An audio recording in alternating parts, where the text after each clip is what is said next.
আমাদের প্রত্যেকটি জায়গাতে আমাদের সভা হয়ে গেছে। আমরা এই পিরোজপুর ইউনিয়নকে বিশেষভাবে বিবেচনায় নিয়ে আমরা ধীরে ধীরে আগাচ্ছিলাম। সেটা আমার কাছে যে তথ্যপত্র আছে, পিরোজপুর ইউনিয়ন অত্যন্ত সমৃদ্ধ। বিসমিল্লাহির রহমানির রহিম। পিরোজপুর বিএনপি কর্তৃক আয়োজিত আজকের এই কর্মী সভা এবং সদস্য সংঘের সম্মানিত সভাপতি, সবাই সংক্ষিপ্ত হওয়ার কারণে নাম বলাটা খুব মুশকিল হবে, তার জন্য দুঃখিত।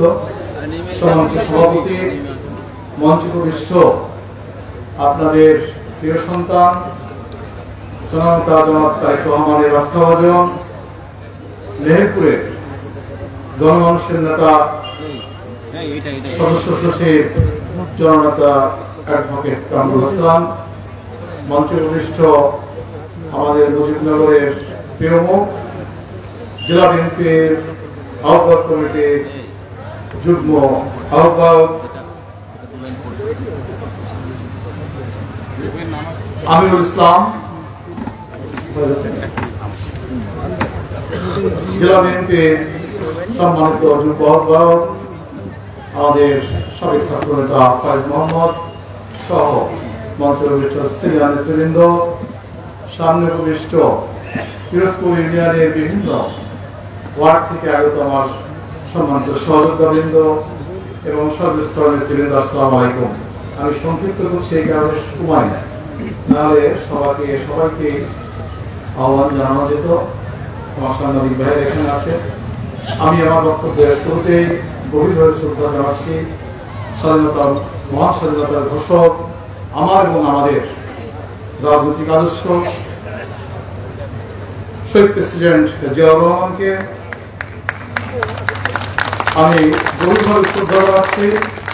এই পিরোজপুর ইউনিয়নে যেসব বিএনপি নেতৃবৃন্দ ইতিমধ্যে আমাদের মাঝ থেকে চিরদিনের জন্য বিদায় নিয়েছেন, তাদের নাম ধরে আমি সম্মান জানাচ্ছি, শ্রদ্ধা জানাচ্ছি।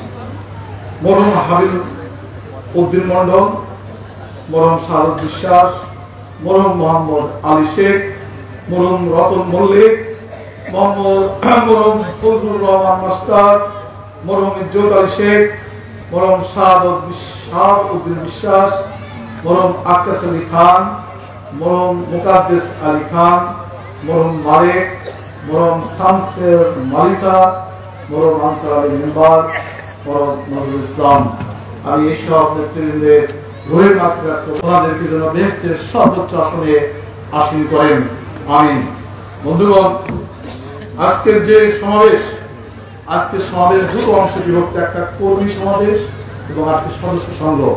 যেহেতু এটা 1 নম্বর ওয়ার্ডে, পিরোজপুর ইউনিয়নের 1 নম্বর ওয়ার্ডের যেহেতু কর্মী সভাটা হচ্ছে, সেজন্য আমি এটা 1 নম্বর ওয়ার্ডের কর্মী সভার থেকে আমি 1 নম্বর ওয়ার্ডের যারা এখানে সম্মানিত নেতৃবৃন্দ সমর্থকগণ আছেন, কর্মীগণ আছেন, তাদের ভিতর থেকে আমি সদস্য সংগ্রহ করব।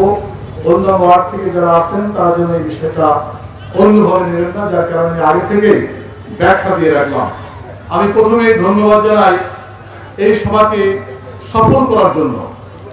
আজকে দীর্ঘদিন যাবৎ যারা অক্লান্ত পরিশ্রম করছেন, এখানে যারা উপস্থিত আছেন, আপনারা জানেন যে আজকের যে সভা, এই সভা কিন্তু পুরা জেলাতে, পুরা মেহেরপুর জেলার ভিতরে এই পিরোজপুরের এই সভাটি হচ্ছে এই ধরনের সর্বশেষ সভা, এই ধরনের সভা সর্বশেষ সভা।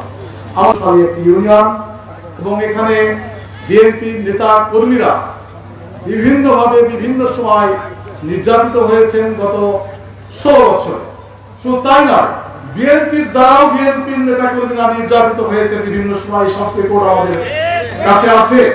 সুতরাং আমি সেদিকে গেলাম না। আমাদের এই সভাটি অত্যন্ত গুরুত্বপূর্ণ, আমাদের এই কমিটি গঠন প্রক্রিয়ার জন্য অত্যন্ত গুরুত্বপূর্ণ। আর আপনারা জানেন যে আজকে আমরা কেন এখানে উপস্থিত হয়েছি। আমরা এখানে মূলত উপস্থিত হয়েছি বিএনপিকে পিরোজপুর ইউনিয়নের ওয়ার্ড থেকে ইউনিয়ন পর্যন্ত ঢেলে সাজানোর জন্য, পুনর্গঠন করার জন্য। ঠিক না? আপনারা তো সেই জন্য উপস্থিত হয়েছি নাকি?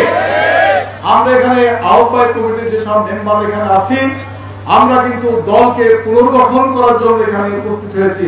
আমরা কাউকে ধানের শীষ দেওয়ার জন্য আসি নাই, কারোর কাছ থেকে ধানের শীষ কেড়ে নেওয়ার জন্য আসি নাই।